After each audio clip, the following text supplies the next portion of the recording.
Welcome. If you want to activate always on alarm, so even when the phone is turned off, it will still works on your ASUS ROG Phone 3. At first, you have to go for the clock. Then we have to set our alarm. Let's go like that. And remember to turn on alarm report and set it on this day that you want. And of course, we have to also turn on the volume. Next, we have to tap on the settings and right upper corner, and then go right here to always on alarm and tap on this feature.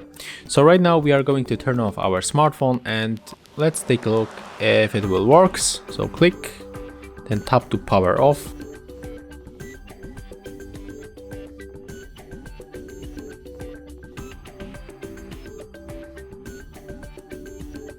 So as you can see, our phone turned on automatically and the alarm is activated.